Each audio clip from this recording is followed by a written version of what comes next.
سلام خدمت شما عزیزان. ما میخواییم که در این سلسله ویدیوهای آموزش زبان فرانسوی به شما زبان فرانسوی را آموزش بدیم و از سطح ابتدایی شروع میکنیم. آهسته آهسته به سطوح بلند خواهد رفتیم و هدفی است که شما از ابتدا مسائل مهمی که در زبان فرانسوی مهم است او را بدانید. در صورت داشتن نظریات هم میتونین کامنت های خود را بگذارین و بر اساس از اون میشه که بعض اصلاحات مهمی که ضرورت است بیاوریم. خب درس اول ما بیشترم خدمت شما عرض کردیم الفبای زبان فرانسوی است که با تلفظش آشنا شوین. شروع میکنیم از حرف اول که ا است. ا، ب، س، د، او. شما اینجا میبینین که در انگلیسی ای تلفظ میشه اما در فرانسوی او. اف، ژ، اش. و اینجا میبینین که تفاوتش با انگلیسی است که در انگلیسی اچ تلفظ میشه و در فرانسوی اش. ای در انگلیسی آی است در حالی که در فرانسوی ای است. ژ، کا، ال، ام، ان، او، پی، کیو، ار. شما ببینید اینجا هم تفاوتش که در فرانسوی در انگلیسی آر است و در فرانسوی اخ تلفظ میشه و همونطور اس، ت، او.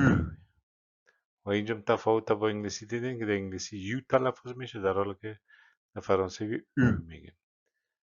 بعد از او و، دبلیو، ایکس، ایگریک. وای که در فرانسوی است در انگلیسی وای است در فرانسوی ایگریک و حرف آخرش زد.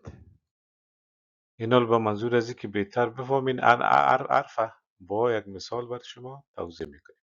حرف اول ا است و میبینین مثلا عقب. عقب درخت میگن در فرانسوی. حرف دوم ب مثلا بالون. بالون یا توپ. حرف سوم که سی هست مثلا مثالش همراه اش یک جای میه ش تلفظ میشه. اینجا ببینید شه یا به شک یا غربه و در اینجا در شه تیش به صداست یعنی تیر تلفظ نمی کنیم. شه. حرف د هست اینجا ببینید مثلا دیکسیونر. دیکسیونر یعنی فرهنگ لغات یا لغتنامه یا دیکشنری ما شما میگید. حرف او و اینجا شما ببینید که بالای حرف او یک اکسانت است و اینجا الیفانت. الیفانت یعنی فیل به این شکل تلفظ میشه. اف، فلور. فلور شما ببینید که گل میگن در فرانسوی و حرفایش اف ال او یو ار. اینجا حرف جی است مثلا اینجا گاتو. گاتو را حرفایش میبینید جی ا که همراه یک اکسانت یا شکوه هست بالای سرش. ت او ا او گاتو یا کیک. همون تو حرف هش مثلا مثالش هم. هم زبان فرانسوی مرد میگه و هم انسان میگه و خصوصا با مرد خطاب میشه. خب در اینجا حرف ای را میبینین که منطقه یک تفاوتی که داره در بعضی حروف کلمات بالای ای یک اکسان سرکامفلکس یا شپو میگن. این رقم یک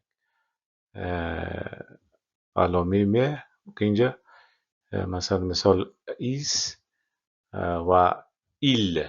مثلا ایل جزیره را میگه. شما ببینید که تلفظ ای را اینجا دیدیم. جی مثلا جی جویت اسباب بازی فرانسوی. J جویت. کا کانگورو، کانگورو، کانگورو را میگن. ال لیفر، کتاب. ام میزان یا خانه.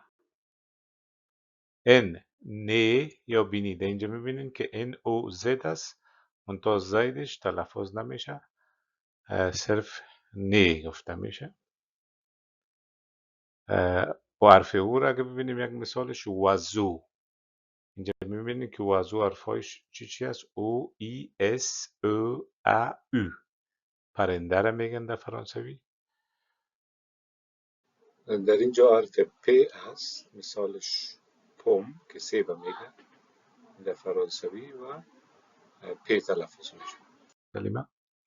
و همچنان Q، اینجا مثلا مثالش ببینیم که Q U A I، که اکثرا یک ایستگاه یا کنار دریا، یک به اصطلاح راهرو یا ایستگاه کشتی یا ایستگاه موتر، هر چیز که باشه.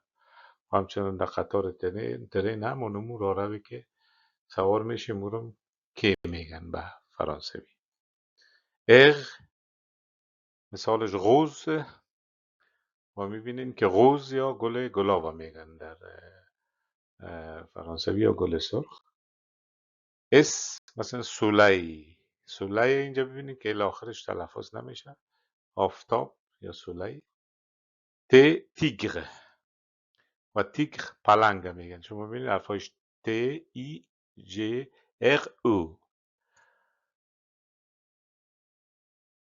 او یا یونیفرم، یونیفرم شما میفهمید که یونیفرم یا لباس خاصه یونیفرم میگن، و در اینجا تلفظ او شما دیدین. بالاخره و یا واتیور، واتیور موتر میگن، از حرفای و او ای ت یو ار او ساخته شده. و دبلیو مثلا واگن، واگن یا واگون هم میگن، یا یک به اصطلاح در موتر مکابینی که وجود داره او را واگن میگن، واگن. اکس مثلا مثالش زیلوفون، زیلوفون اینجا ببینید یک آله موسیقی هست. ایگرک مثال یاورت، یاورت یا ماست میگن. میبینین حرفایش ایگرک ا او او اخت. زد زبر، زبر گورخه میگن، و شما ببینین که حرف او که بعد از ز یک اکسانت گرفت داره. خب همین بود معرفی الفبای فرانسوی. امیدوار هستم که براتون مفید بوده باشه و در آینده کوشش میکنیم که درس‌ها را آهسته انکشاف بدیم و به ترتیب اعداد فرانسوی را و جملات ساده و میشه اساس اصطلاحات و موضوعات مهمی که در آموزش زبان فرانسوی هست و شما با ویدیوهای مختلف ارائه بکنیم و کدام نظری داشتین، کامنتی داشتین، میشه نوشته بکنین و همچنان لایک و سابسکرایب بکنین. از توجه شما تشکر. مرسی بکن.